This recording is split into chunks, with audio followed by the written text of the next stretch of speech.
ETV ప్రేక్షకులకి నమస్కారం. Cherukuri group సమర్పించు చెప్పాలని ఉంది కార్యక్రమానికి స్వాగతం. టెలికమ్యూనికేషన్ రంగంలో మన దేశంలో వైర్లెస్ టెక్నాలజీ అభివృద్ధి కోసం ఎంతో కృషి చేసిన శాస్త్రవేత్త డాక్టర్ గంటి రాధాకృష్ణ గారు. మన దేశ పరిజ్ఞానంతోనే 5G బేస్ స్టేషన్లు ఏర్పాటు చేయడంతో పాటు ఆయన డిజిటల్ సిగ్నల్ కంప్రెసింగ్ ద్వారా మన ఆధునిక సాంకేతిక టెక్నాలజీ యొక్క గొప్పతనాన్ని ఆవిష్కరించారు.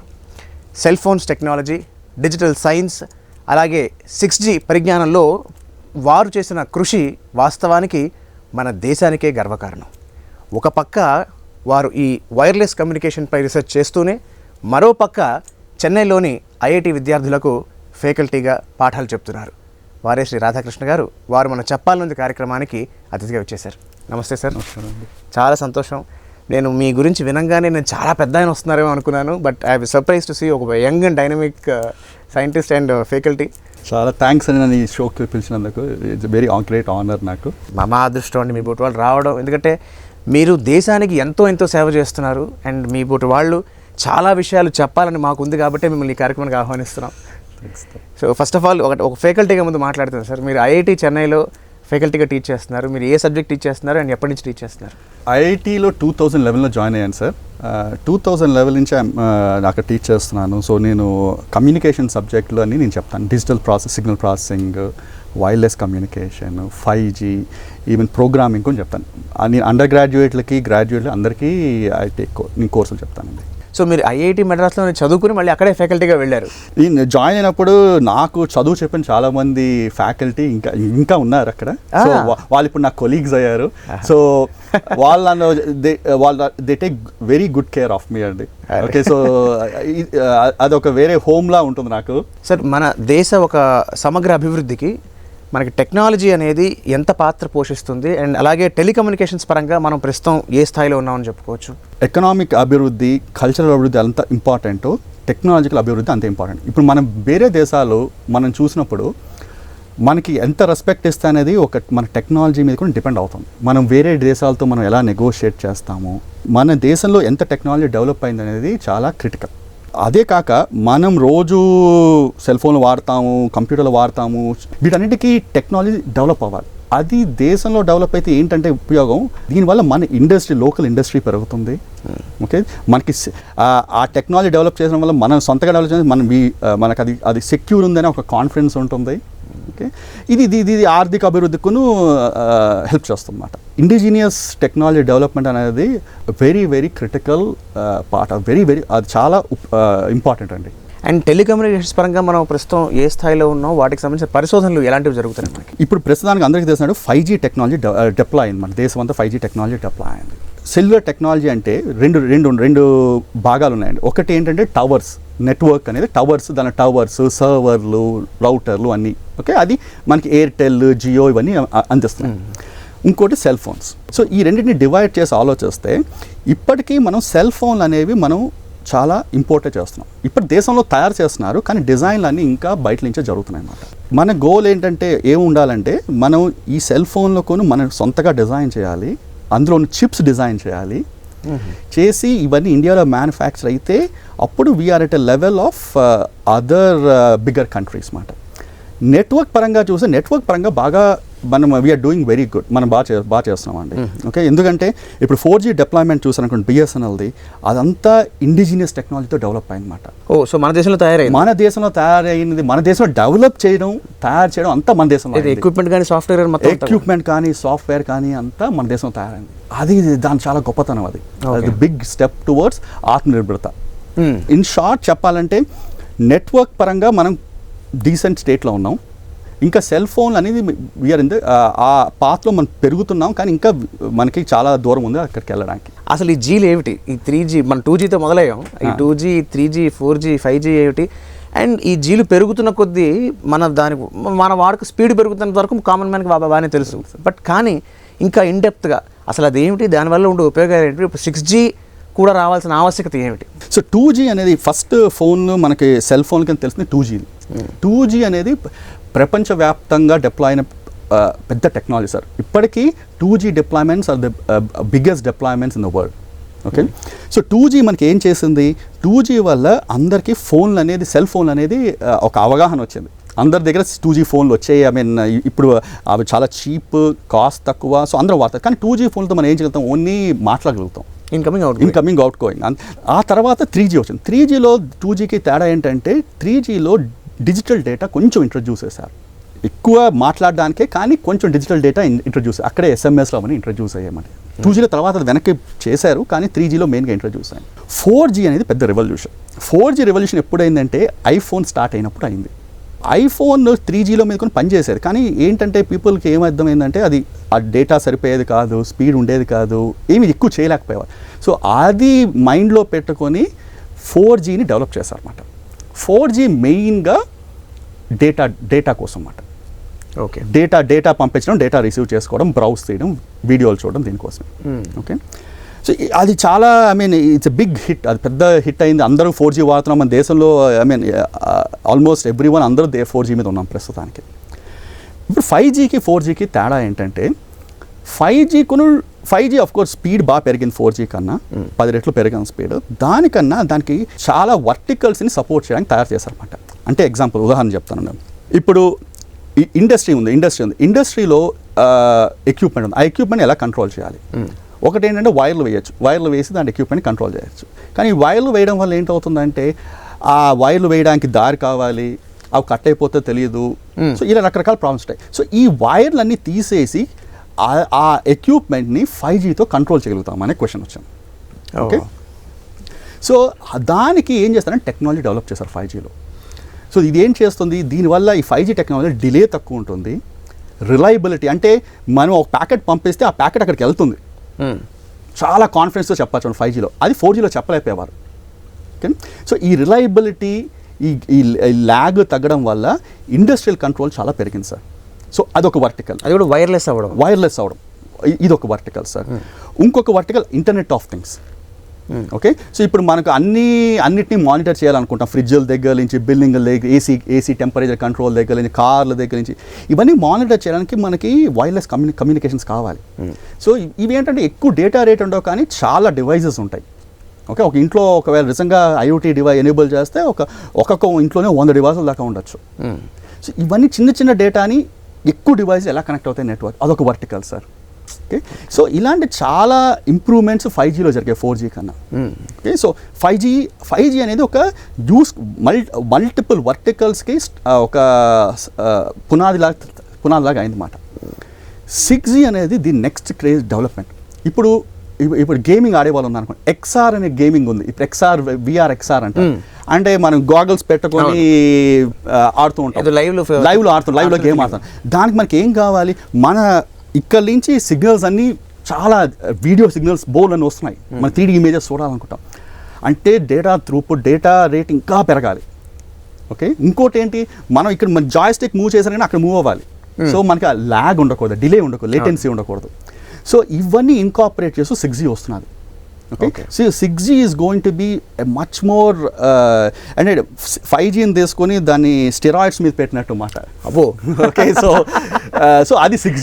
సో ఇవన్నీ టెక్నాలజీ ఎవల్యూషన్ ఇప్పుడు ఏంటంటే పూర్వకాలం వరకు డేటా, 4G వరకు ఓన్లీ డేటా. ఇప్పుడు అలా కాకుండా టెలికమ్యూనికేషన్స్లోనే మనుషులు అది ఎలా వాడతారో కొన్ని ఆలోచించి డెవలప్ చేస్తున్నారు. అది తేడా. సో అయితే ఇంకా అడ్వాన్స్డ్ టెక్నాలజీ చూడబోతున్నారు. అది ఇది ప్రస్తుతానికి ఏ దేశంలో ఎక్స్పెరిమెంట్ జరుగుతున్నాయి సార్? సో 6G ఇప్పుడు అంతా డెవలప్మెంట్ ఫేజ్లో ఉన్నాం సార్, రీసెర్చ్ అండ్ డెవలప్మెంట్ ఫేజ్లో ఉన్నాం సార్. ఇప్పుడు ఇండియాలో కొన్ని బోల్ అంత రీసెర్చ్ అవుతుంది, ఐఐటీస్లోనే బోల్ అంత రీసెర్చ్ అవుతున్నది. దానికి ఈ టెక్నాలజీస్, ఈ స్పీడ్ రావడానికి, లేటెన్సీ తగ్గించడానికి. మళ్ళీ ఇప్పుడు ఏంటంటే ఇంకొక యూస్ కేస్ ఏంటంటే ఏరోప్లేన్ల మీద వెళ్తూ మీ వాంట్ టు టాక్, మాట్లాడాలని. ఏరోప్లేన్ వెళ్తుంటే మనం అందరం సెల్ ఫోన్ ఆపేస్తాం కదా, 2 గంటలు మనం బోర్ కొడుతున్నాం అనుకోండి. ఇప్పుడు అక్కడ వీడియో ఎలా బ్రౌజ్ చేస్తారు. ఓకే. ఇప్పుడు ఏంటి అంటే ఏరోప్లేన్ ఒక 1200 కిలోమీటర్ల మీద పర్ అవర్ మీద వెళ్తున్నారు, దాన్ని ఎలా కమ్యూనికేషన్ ఇస్తారు, శాటిలైట్ కమ్యూనికేషన్ ఎలా ఇంటిగ్రేట్ చేస్తారు. ఇప్పుడు మీరు ట్రెక్కింగ్ వెళ్ళినప్పుడు మీకు అక్కడ హిమాలయాకి వెళ్ళారనుకో, అక్కడ మీకు ఇది ఉండదు, సిగ్నల్స్ ఉండవు, సెల్ ఫోన్ సిగ్నల్స్ ఉండవు. కానీ అప్పుడు మీకు ఎమర్జెన్సీ కావాల్సి వస్తుందేమో, SOS పంపించాలేమో, మీరు ఎక్కడున్నా తెలియడానికి. ఇప్పుడు దానికోసం ఏంటంటే 6Gలోనే శాటిలైట్ కమ్యూనికేషన్స్ కూడా ఇంటిగ్రేట్ చేస్తున్నారు. కంప్లీట్ ప్యాకేజ్ లాగా తయారు చేయడానికి ట్రై చేస్తాం అన్నమాట. చెరుకూరి గ్రూప్ సమర్పించు చెప్పాలని ఉంది కార్యక్రమంలో ఇప్పుడు ఒక చిన్న విరామం. మన ఇండియన్ టెక్నాలజీని వాడే మీరు ఎన్నో 5G బేస్ స్టేషన్స్ ఎస్టాబ్లిష్ చేశారని చెప్పడం జరిగింది. అసలు ఈ బేస్ స్టేషన్స్ అంటే ఏంటి, అండ్ అలాగే ఈ సిగ్నల్ డిజిటల్ సిగ్నల్ కంప్రెసింగ్ అనే ఈ ప్రక్రియ ఏమిటి? హైదరాబాద్ సిటీ తీసుకుని డ్రైవ్ చేస్తున్నాం అనుకోండి, మనకి చాలా టవర్లు కనిపిస్తాయి. అవును. ఓకే, బోల్ టెలికామ్ హైదరాబాద్ నిండా టెలికామ్ టవర్స్ ఉన్నాయి. సో ఆ టెలికామ్ టవర్స్లో ఇప్పుడు 4G డిప్లాయ్ అనేది ఒక్కొక్క టవర్కి ఒక 4-5 యాంటీనాలు ఉంటాయి. ఇప్పుడు మనం సెల్ ఫోన్లో మాట్లాడినప్పుడు ఏమవుతుంది, మన సిగ్నల్ మన సెల్ ఫోన్ నుంచి యాంటీనాకి వెళ్తుంది. ఆ యాంటీనా నుంచి వైర్ ద్వారా కిందకి అక్కడ ఒక ఎక్విప్మెంట్, బేస్ స్టేషన్ ఎక్విప్మెంట్లోకి వెళ్ళి ప్రాసెస్ చేస్తారు. ప్రాసెస్ చేసి అందులో డేటా ఎక్స్ట్రాక్ట్ చేసి పంపిస్తారు అనమాట. మీ ఫ్రెండ్కి కాల్ చేస్తే మీ ఫ్రెండ్కి వెళ్తుంది, లేకపోతే డేటా బ్రౌజర్. ఇప్పుడు 4G తీసుకున్నారనుకోండి, దానికి ఓన్లీ 4 యాంటీనాలు ఉంటాయి అన్నమాట. ఓకే, ఇప్పుడు హైదరాబాద్లో చూసారన్న, ఇక్కడ ఇండియా మొత్తంలో ఒక్కొక్క బేస్ స్టేషన్ 4 యాంటీనాలు ఉంటాయి అన్నమాట. సో దానివల్ల ఏంటంటే ఒక రకమైన స్పీడ్ వస్తుంది.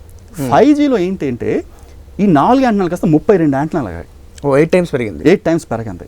6Gలో ఏమంటున్నారు, అది 1024 యాంటనాస్ చేస్తానంటున్నారు. Oh my god. దీనివల్ల ఏంటవుతుందంటే స్పీడ్ బాగా పెరుగుతుంది ఒకటి, దీనివల్ల ఎనర్జీ చాలా సేవ్ అవుతుంది. ఇప్పుడు బేస్ స్టేషన్ అని నడపడానికి మీకు జనరేటర్లు కావాలి కదా, జనరేటర్లు కావాలి, ఎలక్ట్రిసిటీ కావాలి, అది చాలా చాలా పవర్ కన్జ్యూమింగ్ థింగ్. సో ఇవన్నీ తగ్గించడానికి ఇవన్నీ టెక్నిక్స్ అన్నమాట. కానీ దీనివల్ల ఏమవుతున్నది, ఇప్పుడు పైనుంచి యాంటెనా నుంచి సిగ్నల్స్ అన్ని కింద బేస్ స్టేషన్కి ఎలా పంపిస్తారో ఆ వైర్ నుంచి వెళ్ళాలి. యాంటెనా క్యాప్చర్ చేస్తుంది, క్యాప్చర్ చేసాక వైర్ ఉంటుంది అన్నమాట కిందకి. ఆ వైర్కి లిమిటెడ్ బ్యాండ్ విడ్త్ ఉంటుంది అన్నమాట. ఎక్కువ దానికి ఒక మ్యాక్సిమం డేటా ఇంతకన్నా సపోర్ట్ చేయలేదు.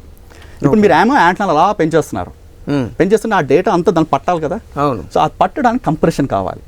ఆ కంప్రెస్ చేసిన ఎలా చేయాలంటే, వదిలేస్తే ప్రాబ్లం లేదు, కొన్ని యాంటెనాలు పంపించకపోతే బాధ లేదు. కానీ అది కాదు కదా మనకు కావాల్సిన, అన్ని యాంటెనా డేటా పంపించాలి, కంప్రెస్ చేయాలి, అక్కడేమో మళ్ళీ దాన్ని డీకంప్రెస్ చేయాలి.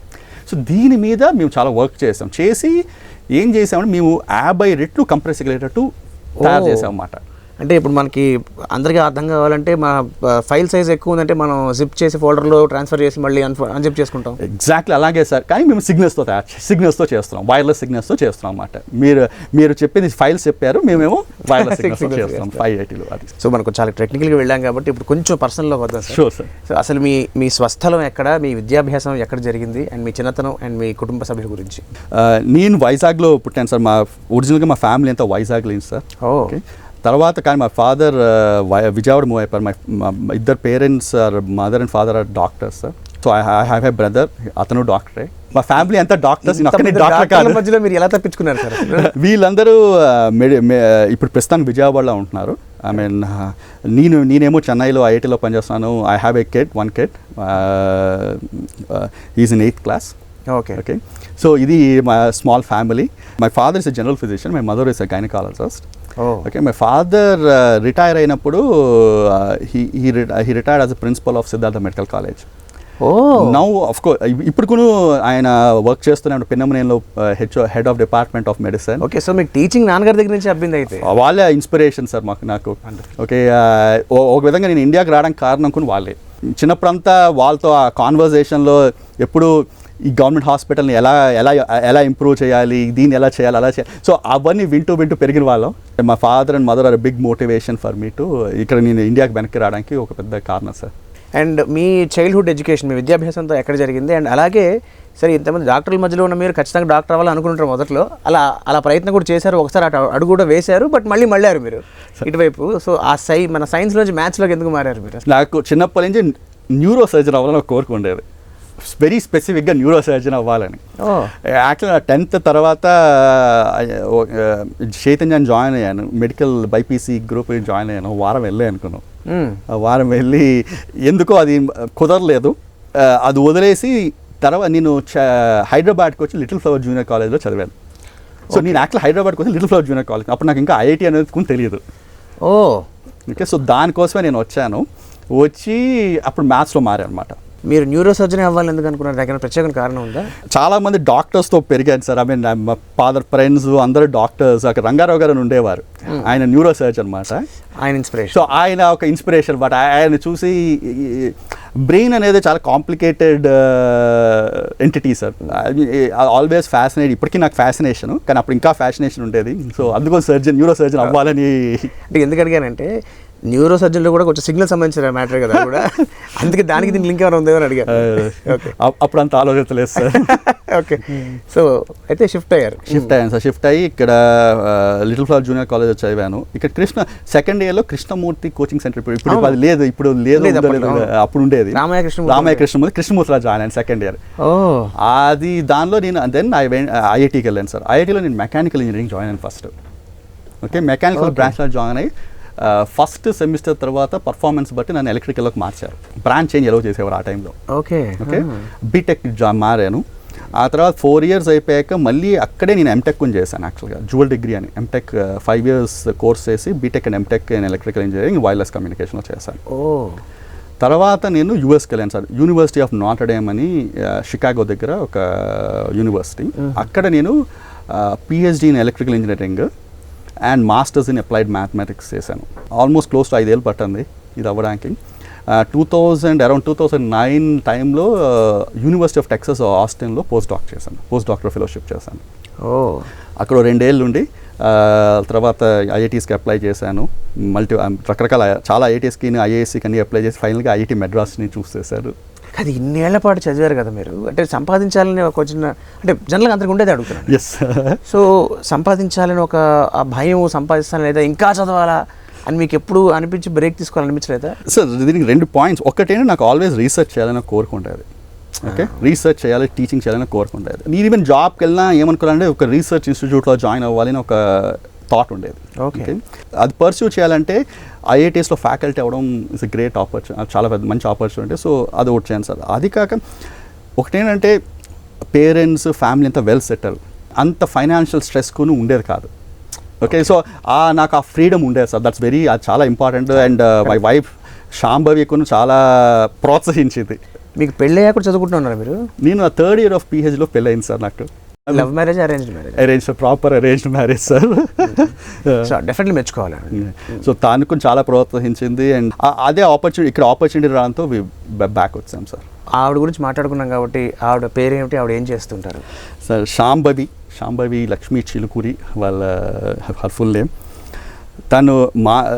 నేను అక్కడ పిహెచ్డి చేసినప్పుడు తను మాస్టర్స్ ఇన్ ఇన్ఫర్మేషన్ టెక్నాలజీ చేశాను సార్ ఇండియానా యూనివర్సిటీలో. తనంతా ఐటీ బ్యాక్గ్రౌండ్లో ఉండేది. ఇక్కడికి వచ్చాక she worked in IT for a few years. తర్వాత ఏఎంఎల్ ఆర్టిఫిషియల్ ఇంటెలిజెన్స్ మిషన్ లెర్నింగ్లో పనిచేసింది. ఒక 4-5 years పనిచేస్తుంది. Okay, now she's an entrepreneur. She writes books for kids, children's books రాస్తుంది ఇండియన్ మైథాలజీ మీద. అరే వా. తను మ్యూజిక్ చెప్తుంది చిల్డ్రన్కి. తను ట్రైన్ హిందుస్థానీ సింగర్ అండ్ ఇప్పుడు కర్ణాటక నేర్చుకుంటున్నది లాస్ట్ ఫ్యూ ఇయర్స్ నుంచి. And now she teachers kids. she also consults a lot of companies for consultation ఇస్తుందన్నమాట.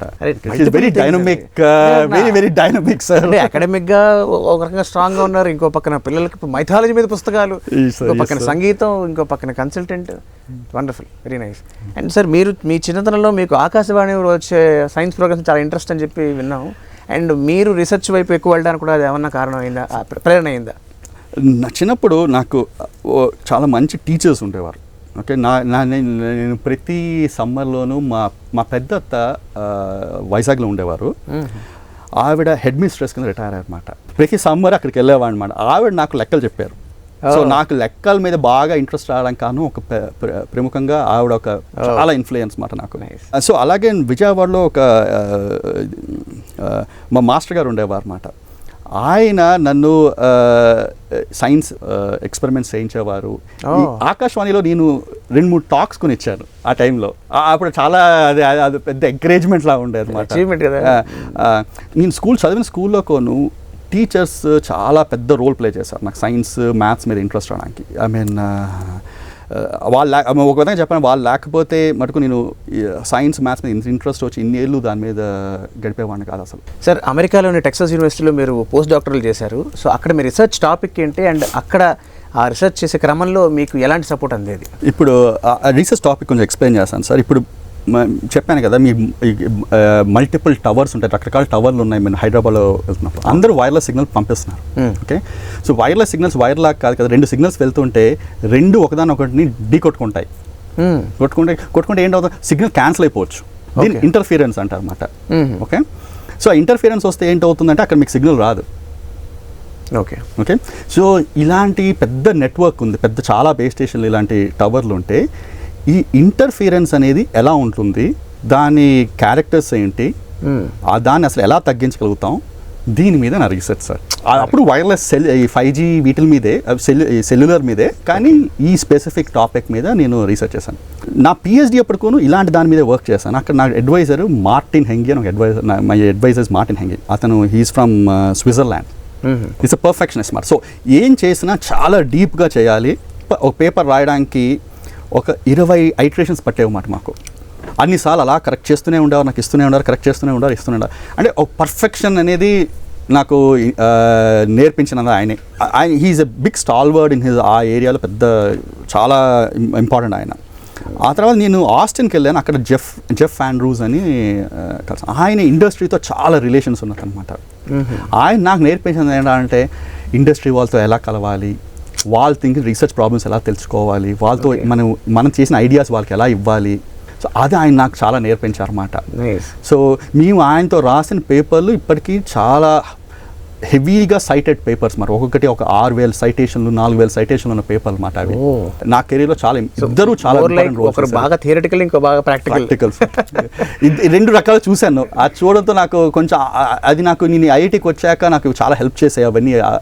ఇవి ఎలా డీల్ చేయాలి పీపుల్తో అనేది చాలా ఇంపార్టెంట్గా అయింది సార్. సో మీరు యూఎస్లో ఉన్నా కూడా అంటే ఒక రకంగా ఇందాక మీ పేరెంట్స్ అని చెప్పారు, వాళ్ళు వచ్చారని చెప్పారు. బట్ యూఎస్లో చదువుకున్న మీరు సాధారణంగా, మీరనే కాదు, అక్కడికి వెళ్ళిన వాళ్ళు ఎవరు అంత ఈజీగా వెనక్కి రారు రకరకాల కారణాల చేత. సో మన భారతదేశం యొక్క మేధస్ అంతా కూడా అక్కడికి వెళ్ళిపోతుందని ఒక బాధ చాలామందికి ఇప్పుడు ఉన్నప్పటికీ అదృష్టవశాత్తు మీరు తిరిగి వచ్చారు, అందులో రీసెర్చ్ వైపు మళ్ళారు. సో మీరు రావడానికి, అలా మళ్ళడానికి గల కారణం ఏమిటి? ముందు చెప్పిన నాకు రీసెర్చ్ అంటే ముందు నుంచి ఇంట్రెస్ట్ ఉంది సార్, అదొకటి. ఇంకోటి ఏంటంటే కొంచెం కామికల్ రీజన్, నాకు ఎవరి కిందో పనిచేయాలనే అసలు కోరిక లేదు సార్. అది కామికల్ కాదు సార్, చాలా గొప్ప విషయం. నాకు ఒక భయం ఉండదు అన్నమాట. ఇండస్ట్రీకి వెళ్ళి ఎవరి కింద పని చేస్తే ఏమవుతుంది అనేది ఒక నా సొంత ఐడియాస్ ఉంటాయా లేదని. సో దానికి ఈ రీసెర్చ్ తోడవడంతో ఆ డెసిషన్ అంత కష్టం అవ్వలేదు. అదొకటి. ఇంకొకటి ఏంటంటే యూఎస్కి వెళ్ళాము, అన్నీ చూసాము, మేము తిరిగాము బాగానే. చాలా very great country, good country. కానీ కల్చరల్గా మాకు ఇండియాకి వచ్చానని ఒక కోరిక ఉండేది ఇద్దరికి.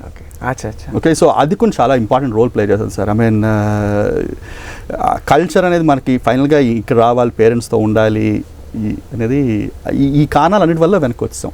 సరే, మీరు ఐఐటి చెన్నైలో ప్రొఫెసర్గా పనిచేస్తూనే ప్యారలల్గా మీరు మీ రీసెర్చ్ కూడా కొనసాగిస్తున్నారు. సో ప్రస్తుతం మీరు యాక్టివ్గా చేస్తున్న రీసెర్చ్ వేటి మీద నడుస్తుంది? 5G మీద కొన్ని పనిచేస్తున్నాం. మా టీము 5G మీద పనిచేస్తున్నాం, అలాగే 6G మీద కొన్ని వర్క్ చేస్తున్నాం. ఏం చేస్తున్నామంటే ఇప్పుడు ఇందాక చెప్పాను కదా, బేస్ స్టేషన్లు చాలా యాంటెనాలు పెరిగిపోతాయి 6Gలో. సో ఇలాంటివి ఎలా కడతాం? అన్ని యాంటెనాలు ఉన్నప్పుడు అందులో బోలెన్ చిప్స్ పెట్టాలి. ఓకే, ఆ చిప్స్ని ఎలా పెట్టాలి, ఆ చిప్స్ అసలు ఏముండాలి, ఇవన్నీ వచ్చిన దాన్ని సిగ్నల్స్ని ఎలా ప్రాసెస్ చేయాలి, వీటి మీద చాలా వర్క్ చేస్తాం సార్ 6G మీద. ఓకే, అందరూ మళ్ళీ ఇంకోటి ఏంటంటే అందరూ AML మీద చేస్తున్నారు కదా ఇప్పుడు, ఆర్టిఫిషియల్ ఇంటెలిజెన్స్. సో మీకు తేడా ఏం లేదు. So artificial intelligence and machine learning 6Gలో ఎలా వాడాలి, ఓకే, అది వాడి మన కమ్యూనికేషన్ని ఎలా ఇంప్రూవ్ చేయాలనే దాని మీద పరిశోధన చాలా చేస్తున్నాం. 6G రాక ఒక 2-3 ఏళ్ళ ముందే ఇండియాలో మన ఓన్ బేస్ స్టేషన్ తయారు చేసి డెమాన్స్ట్రేట్ చేయాలని మాకు కోరిక. మీరు ఈ టెక్నాలజికల్ రంగంలో ఎన్నో రీసెర్చ్లు చేశారు కదా, సో వాటిలో ఎక్స్పెరిమెంట్ స్టేజ్ దాటి అవి వినియోగ దశలోకి వచ్చిన ఏమున్నాయి? మీ సహాయ సహకారాలు ఎవరెవరికి అందజేయబడ్డాయి? ఒక ఫస్ట్ది ఏంటంటే ఈ 5G ప్రాజెక్ట్ చెప్పాను ఇందాక, గవర్నమెంట్ వాళ్ళు ఇచ్చారు ప్రాజెక్ట్. సో దాని ద్వారా మేము IIT Kanpur, centre for excellence in wireless CEWiT అనేది, సమీర్, IIT ముంబై కలిపి మొత్తం బేస్ స్టేషన్ ఇన్ఫ్రాస్ట్రక్చర్ అంతా తయారు చేసాం. ఓకే, తయారు చేయడం అంటే ఏంటి, హార్డ్వేర్ డెవలప్ చేసాము, సాఫ్ట్వేర్ డెవలప్ చేసాము, ఇవన్నీ కలిపి ఇంటిగ్రేట్ చేసి యాక్చువల్ సెల్ ఫోన్తో టెస్ట్ చేసాము. సో ఇది మాకు 4 ఏళ్ళు పట్టం చేయడానికి. Okay, close to 4 years. అప్పుడు ఆ టైం పీక్లో ఉన్నప్పుడు మొత్తం 200 మంది పనిచేసేవారు మాతో. ఓకే, పెద్ద ఇట్స్ బిగ్ ప్రాజెక్ట్. సో ఇదంతా చేశాక ఇది ఫీల్డ్స్లోకి పట్టుకెళ్ళామని, ఫీల్డ్ ట్రయల్స్ కూడా చేసాం. మన డివోటి చాలా హెల్ప్ చేస్తుంది, డిపార్ట్మెంట్ ఆఫ్ టెలికమ్యూనికేషన్. సో వాళ్ళ ద్వారా మేము ఫీల్డ్ ట్రయల్స్ కూడా చేశాక ఈ టెక్నాలజీ అంతా టాటాస్ అండ్ తేజస్ తీసుకున్నారన్నమాట. ఓకే, సో ఇదంతా ఈ టెక్నాలజీ ఇంకా మేము వర్క్ చేస్తున్నాం, కానీ వాళ్ళు తీసుకుని వాళ్ళు దాన్ని హార్డెన్ చేసి ఇండస్ట్రీ గ్రేడ్ తయారు చేయడం అన్నీ చేశారన్నమాట. చేసి వాళ్ళ ప్రొడక్ట్స్ వాడుకుంటున్నారు. సో ఇది one of the biggest technology transfers that happened IIT మెడ్రాస్లో జరిగిన పెద్ద బిగ్ టెక్నాలజీ ట్రాన్స్ఫర్ సార్. ఇంకోటి ఇదే విధంగా మేము డిఫెన్స్లో కొన్ని పనిచేసాం సార్. డిఫెన్స్లో కొన్ని మేము చేసిన కొన్ని ఎక్విప్మెంట్, కమ్యూనికేషన్ ఎక్విప్మెంట్ యాక్చువల్గా అవి ఇండియాలో బెల్ మ్యానుఫ్యాక్చర్ చేసి ప్రస్తుతానికి మన సోల్జర్స్ వాడుతున్నారు. సరే, మీరు చేస్తున్న రీసెర్చ్లో భాగంగా సరే కామన్ మ్యాన్కి ఎలాగో చాలా రకాలుగా ఉపయోగాలుగా ఉన్నాయి. ఇది మాత్రమే కాకుండా మన దేశానికి ఒక రక్షణ వ్యవస్థ ఉంది, డిఫెన్స్, వాళ్ళకు కూడా మీ సేవలు అందుతున్నాయని అర్థమైంది. సో అది ఎలా జరుగుతుంది? డిఫెన్స్కి టెక్నాలజీ చాలా ఇంపార్టెంట్ సార్. ఫైనల్గా సోల్జర్ ఫీల్డ్లోకి వెళ్తే ఆ సోల్జర్ కమ్యూనికేట్ చేసుకోవాలి, ఇంకోతో మాట్లాడాలి, కమాండ్స్ తెలియాలి, వాళ్ళు ఎక్కడ ఉన్నారో తెలియాలి. అది చాలా చాలా ఇంపార్టెంట్. సో కమ్యూనికేషన్ టెక్నాలజీ డిఫెన్స్కి చాలా చాలా ఇంపార్టెంట్. కరెక్ట్. ఓకే, అది నేవీ అవనివ్వండి, ఎయిర్ ఫోర్స్ అవనివ్వండి, మిలిటరీ అవనివ్వండి, ఆర్మీ అవనివ్వండి. సో మేము డిఫెన్స్తో చాలా క్లోజ్గా వర్క్ చేస్తాం ఈ కొన్ని ఏరియాస్లో.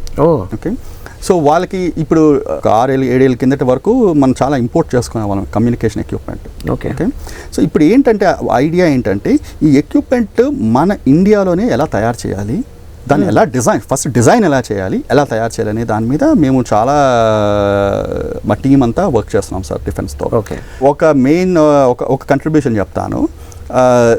లాంగ్ రేంజ్ లింక్స్ ఉంటాయి సార్, అంటే 200 కిలోమీటర్ల వరకు పనిచేసే వైర్లెస్ కమ్యూనికేషన్ లింక్స్ కావాల్సి వస్తుంది డిఫెన్స్. 200 కిలోమీటర్లు, 300 కిలోమీటర్లు. అబ్బా. ఓకే, అంటే చాలా హైగా డేటా రేట్ ఉండదు. సో దాంతో నేను నా కొలీగ్స్ ఆండ్రూ తంగరాజ్, నితిన్ చంద్రచూడన్, నేను వచ్చినప్పుడు స్టార్ట్ చేసిన వర్క్ అది 2011లో మొదలెట్టాం మేము అది.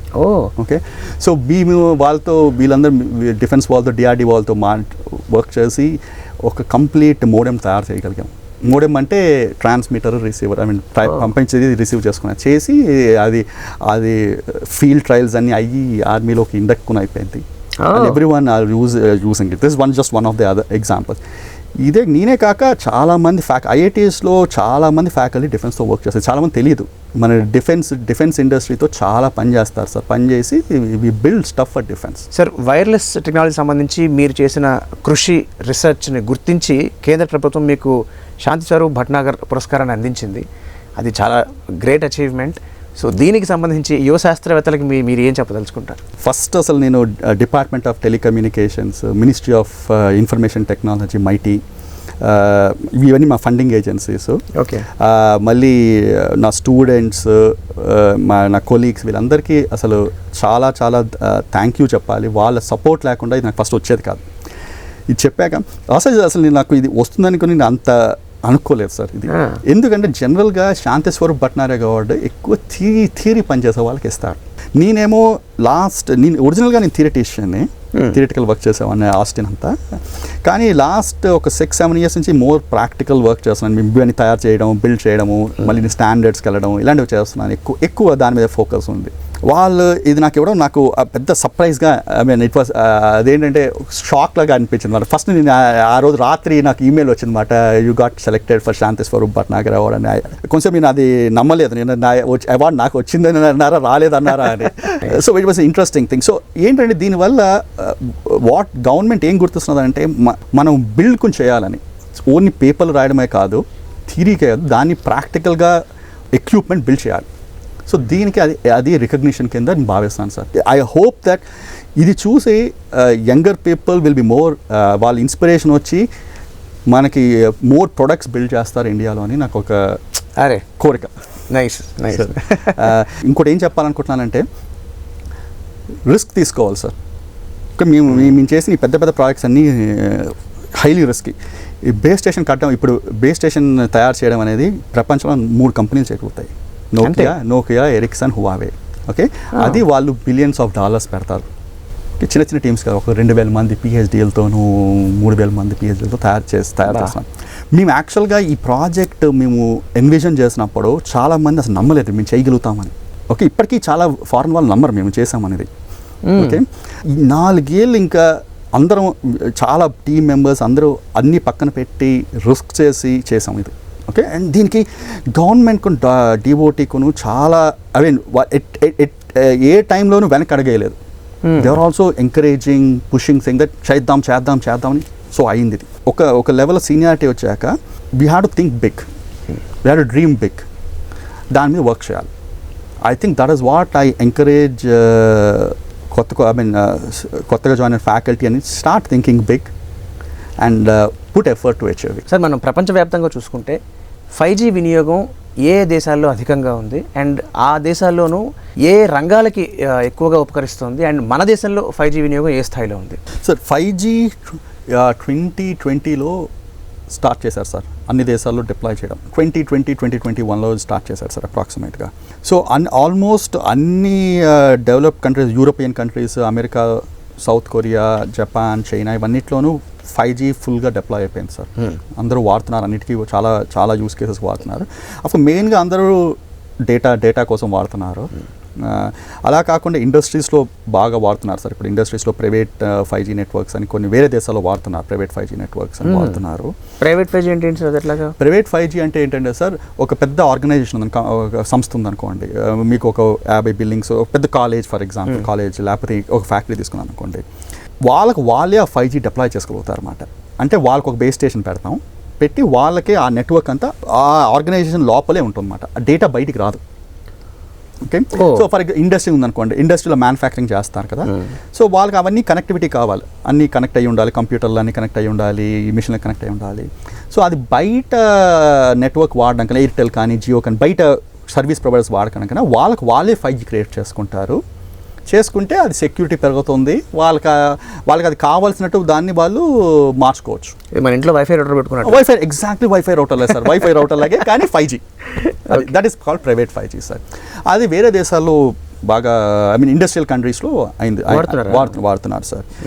డ్రైవింగ్, సెల్ఫ్ డ్రైవింగ్ కార్స్కి 5G వాడుతున్నారు, రోబోటిక్ సర్జరీస్కి వాడుతున్నారు, అగ్రికల్చర్లో వాడుతున్నారు, IoTస్లో వాడుతున్నారు. చాలా వాటిలో 5G వెళ్ళింది సార్ బాగా. బట్ మన దేశంలో ఇప్పుడు ఏ స్థాయిలో మనకి మీరు గమనిస్తే 4G మన దేశానికి కొంచెం లేట్గా వచ్చింది.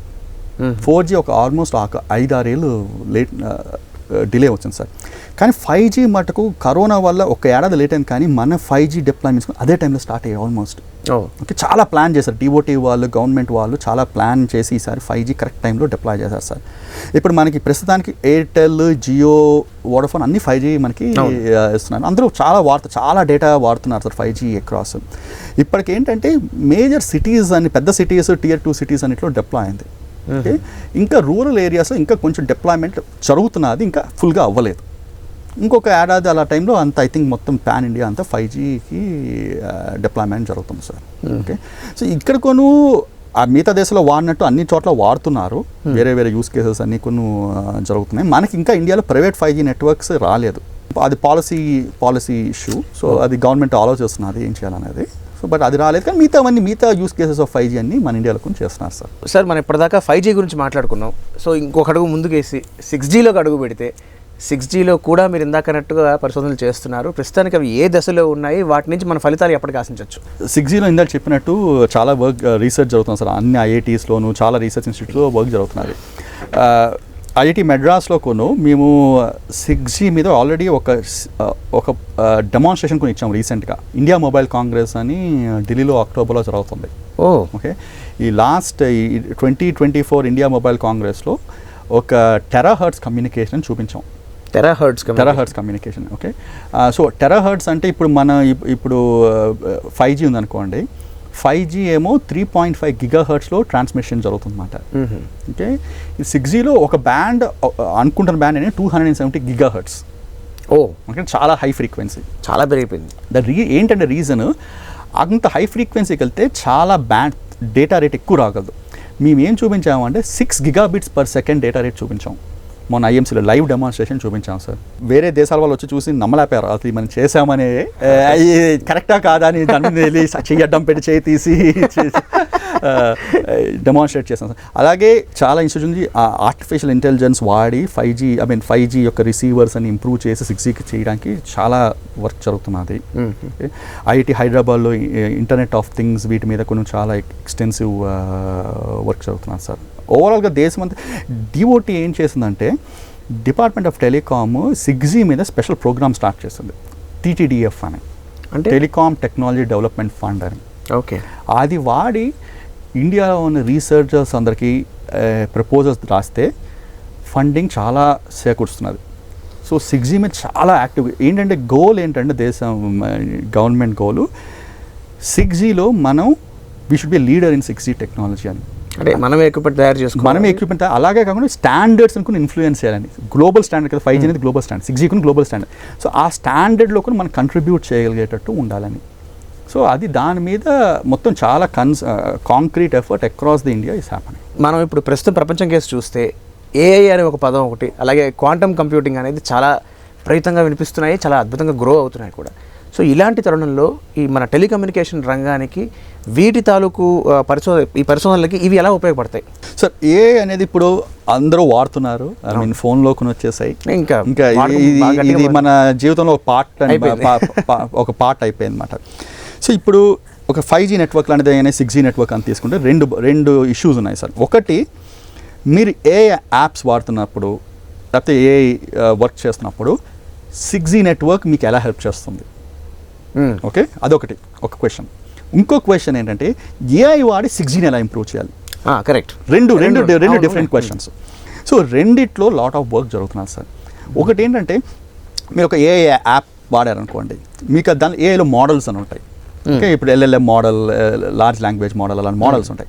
ఇవన్నీ మీరు డౌన్లోడ్ చేసుకోవాలి. ఓకే, అది ఏంటంటే మీరు స్పెసిఫిక్ మోడల్ డౌన్లోడ్, అది ఫాస్ట్గా ఎలా డౌన్లోడ్ చేసుకోవాలి, తప్పులు లేకుండా ఎలా డౌన్లోడ్ చేసుకోవాలి, అది 6G నెట్వర్క్ డెవలప్ చేస్తున్నారు. ఓకే, సో అది 6G అది ఏం చేస్తున్నారు, 6G మీ ఏఐని ఎలా హెల్ప్ చేస్తున్నారు అని. Okay, this is called network for AI. Okay, next question వచ్చేసరికి ఇప్పుడు ఏఐ అనేది ఏంటి? ఏఐ అనేది మీరు ఇప్పుడు చాట్ జీపీటీ చూసారు. అవును. ఓకే, చాట్ జీపీటీలో అసలు అద్భుతంగా మీరు క్వశ్చన్ రాస్తుంటే ఆన్సర్లు అలా చెప్పేస్తూ ఉంటుంది. సో ఇప్పుడు మనకు ప్రాబ్లం ఏంటి? ఇప్పుడు మనం సిగ్నల్ పంపేస్తాం, మీకు సార్ బేస్ స్టేషన్ సిగ్నల్ వచ్చింది. ఆ సిగ్నల్ సిగ్నల్ పంపించినట్టు రాదు కదా, అది కరప్ట్ అయిపోతుంది అన్నమాట. నాయిస్ వల్ల కరప్ట్ అవుతుంది, ఇంటర్ఫిరెన్స్ వల్ల కరప్ట్ అవుతుంది. 5G మీ సెల్ ఫోన్ ఏం చేయాలి? ఆ సిగ్నల్ నుంచి మీ డేటాని ఎక్స్ట్రాక్ట్ చేయాలి. ఓకే, వచ్చిన సిగ్నల్ నుంచి. ఓకే, ఓకే, ఇప్పుడు ఏఐ వాడి ఆ సిగ్నల్ ఎలా ఎక్స్ట్రాక్ట్ చేయాలని రీసెర్చ్ జరుగుతున్నది. ఓకే, అది ఏం చేస్తుంది? అది మనకు ఉన్న ప్రస్తుతం ఉన్న ఎక్స్ట్రాక్షన్కి ఇది హెల్ప్ చేస్తుంది అన్నమాట, చేసి ఇంప్రూవ్ చేస్తుంది. సో దీనివల్ల ఏంటవుతుంది, ఈవెన్ మీరు తక్కువ సిగ్నల్ పవర్ ఉన్నా you will be able to మీకు కాల్స్ అవుతాయి, డేటా రేట్ వస్తుంది అన్నమాట. ఈ విధంగా దీని మీద వర్క్ చేస్తుంది సార్. క్వాంటమ్కి వెళ్తే క్వాంటమ్ కంప్యూటర్ అనేది ఇంకా it's on going research sir. చాలా ఇంకా టైం పడుతుంది. క్వాంటమ్ ఏఐ చాలా మెచ్యూర్ అయింది, క్వాంటమ్ ఇంకా అంత మెచ్యూరిటీ లేదు. అంటే టెక్నాలజీలో ప్రొడక్ట్స్లోకి వచ్చేంత మెచ్యూరిటీ లేదు. 5G టవర్లు, ఈ బేస్ స్టేషన్ల ఏర్పాట్ల వల్ల ఆరోగ్య సమస్యలు అలాగే ప్రకృతి విపత్తులు కూడా జరిగే ప్రమాదాలు ఉండే అవకాశం ఉంది అంటున్నారు. సో దీంట్లో ఎంతవరకు వాస్తవం ఉంది, దాని పట్ల మీ అభిప్రాయం? సార్ ఇప్పుడు నేను చెప్పేది నా పర్సనల్ ఒపీనియన్. ఫస్ట్, టవర్ మరీ దగ్గరికి వెళ్ళిపోయి 1 మీటర్ దూరం ముందు టవర్ ముందు కూర్చుంటే ఏమైనా ప్రాబ్లమ్స్ ఉండొచ్చు. అదే అక్కడ ఎవరు ఉండకూడదు. అది 1 మీటర్ మీరు అనేది ఒక 2-3 మీటర్స్ వరకు ఎవరు ఉండకూడదు. 2 మీటర్స్ అన్నా దూరం కాదు. టవర్స్ అలాగా పైన ఉంటాయి. సో జనరల్గా ఇవి ఏంటంటే 2 రకాల రేడియేషన్ ఉంటుంది సార్. ఒకటి అయనైజింగ్ రేడియేషన్, ఇంకోటి నాన్ అయనైజింగ్ రేడియేషన్. మనం వాడే ఈ ఫ్రీక్వెన్సీలని non ionising radiation. Okay, so non ionising radiation అంటే ఏంటంటే యాటంలో ఎలక్ట్రాన్ని అది మూవ్ చేయలేరు. ఆటమ్ ఎలక్ట్రాన్ మూవ్ చేయలేవు అవి. ఆ ఫ్రీక్వెన్సీ సరిపోదు, ఎనర్జీ ఉండదు దానికి. ఓకే, అంటే ఎక్స్రేలో వెళ్తే అయనైజింగ్ రేడియేషన్. ఎక్స్రే కొట్టేదనుకోండి యాటమ్స్ ఎలక్ట్రాన్స్ అని మూవ్ అవ్వచ్చు. ఓకే, సో ఇవన్నీ నాన్ అయనైజింగ్ రేడియేషన్. సో ఈ నాన్ అయనైజింగ్ రేడియేషన్ వల్ల థియరిటికల్గా ఏమీ ప్రాబ్లం ఉండకూడదు. ఎందుకంటే మా ల్యాబ్లో మేము రోజు వీటికి ఎక్స్పోజ్ అవుతూనే ఉంటాం. ఓకే, అలా అని వెళ్ళి బేస్ స్టేషన్ దగ్గరే కూర్చొని దాన్ని కౌగులించుకోమని చెప్పడం లేదు. దాన్ని దూరంగా ఉండాలి, దాన్ని రెస్పెక్ట్ చేయాలి, దూరంగా ఉండాలి. ఓకే సార్, మీ పరిశోధనా పత్రాలు ఎన్నో అంతర్జాతీయ పత్రికల్లోనూ అలాగే జర్నల్స్లోనూ ప్రచురితం అయ్యాయి. మీకు వాటిలో బాగా పేరు తెచ్చిపెట్టింది ఏది? సార్ నేను ఇందాక చెప్పాను కదా, నేను పోస్ట్ డాక్ చేస్తున్నప్పుడు ఇంటర్ఫీరెన్స్ మీద పనిచేస్తానని. సో అప్పుడు నేను సిగ్నల్స్ క్లాష్ అవడంతో ఓకే దాని మీద ఎలా పాత సినిమాలో బాణాలు కొట్టుకోవడం గుర్తొచ్చింది. అలాగే సార్, ఎగ్జాక్ట్ అదే దీనికి దానికి తేడా ఏం లేదు. సో దాని మీద నేను పేపర్ రాశాను సార్. దానివల్ల ఏంటంటే అది కొత్త ఏరియాను ఓపెన్ చేసింది. ఓకే, సో దాని మీద అది చాలా చాలా సైటేషన్స్ వచ్చాయి. చాలా వేరే రీసెర్చర్స్ ఆ పేపర్ వాడారు, వాళ్ళు కొత్త కొత్త రీసెర్చ్ పద్ధతులు కనుక్కున్నారు. సో అది బాగా నాకు పుష్ ఇచ్చింది. ఒక ప్రొఫెసర్ ఏమో ఆస్టిన్ పోస్ట్ డాక్ ప్రొఫెసర్, ఇంకో ప్రొఫెసర్ ఏమో ఫ్రాన్స్లో ఉంటారు, ఫ్రాన్స్వా బచెల్లీ అని. ఓకే, సో ముగ్గురు రాసిన పేపర్ సార్. దాంతో పెద్ద పుష్ వచ్చింది నాకు. సార్ మన భారతదేశంలో టెలికమ్యూనికేషన్ ఇండస్ట్రీకి సంబంధించి వీరిద్దరి పేర్లు చెప్పకపోతే అది చాలా ఇన్కంప్లీట్, అసంపూర్ణం అంటారు. వారిద్దరు ఎవరు, వారిద్దరూ మీకేమిటి? ఒకరు ప్రొఫెసర్ భాస్కర్ రామ్మూర్తి, ఇంకోళ్ళు ప్రొఫెసర్ కామకోటి. ప్రొఫెసర్ భాస్కర్ రామ్మూర్తి నాకు ఫస్ట్ నాకు ఆయన గురువు, టీచర్. డైరెక్ట్గా వెన్ ఐ వాస్ స్టూడెంట్, నేను ఐఐటీలో చదివాను కదా, అప్పుడు నాకు ఆయన చదువు చెప్పారు. Oh okay, direct student of his. I mean direct student of his. Okay, ఆయన ఇప్పుడు 2 ఏళ్ళ ముందట ఐఐటీ మెడ్రాస్ డైరెక్టర్ కింద రిటైర్ అయ్యారు. 10 ఏళ్ళు ఐఐటీ మెడ్రాస్ డైరెక్టర్ కింద చేశారు. 86, 87లోనూ వచ్చారు ఇండియాకి, ఐ థింక్ సో. ఎక్కడి నుంచి? ఐ మీన్ ఆయనకు ఐఐటీ మెడ్రాస్ స్టూడెంట్, తర్వాత అమెరికాకి వెళ్ళి చదువుకున్నారు, బెల్ ల్యాబ్స్లో పనిచేశారు. సో మీరు ఇంచుమించు ఆయన అడుగుదారులు నడిచారు మొత్తం అంతా. He is an inspiration to a lot of students like me. Okay, I mean ఇప్పుడు మేము చాలామంది నాలాగా వెనక్కి వచ్చిన వాళ్ళు చాలామంది ఉన్నారు. భీష్మ పితామహ ఆల్ ఆఫ్ అస్. అరే ఓకే, సో ఆ డివోటీ సర్కిల్స్ ఒక ఆయన అలాగే పిలుస్తాం మేము. అవునా? ఆయన చాలా ఇన్స్పిరేషన్. సో ఆయన గోల్ ఏంటంటే, ఐ మీన్ అట్లీస్ట్ నాకు తెలిసిన ఆయన గోల్ ఏంటంటే, ఇండియాలో ఈ టెలికామ్ అనే దాని మీద మన సెల్ఫ్ సఫిషియన్సీ ఉండాలని, మన ఎక్విప్మెంట్ మనమే తయారు చేసుకోవాలి, మన ఇండస్ట్రీ మనకు ఉండాలి, మన రీసెర్చ్ వీటి మీద చాలా అడ్వాన్స్ అవుతాయి. సో ఈయన చాలా డివోటీ, వీళ్ళందరితోనూ I mean is in always in constant టచ్లో ఉంటారు, పాలసీస్ అన్నిటికీ హెల్ప్ చేస్తారు. ఈ రీసెంట్గా ఈ వాస్ ట్రాయ్లోకును మెంబర్ ఆయన.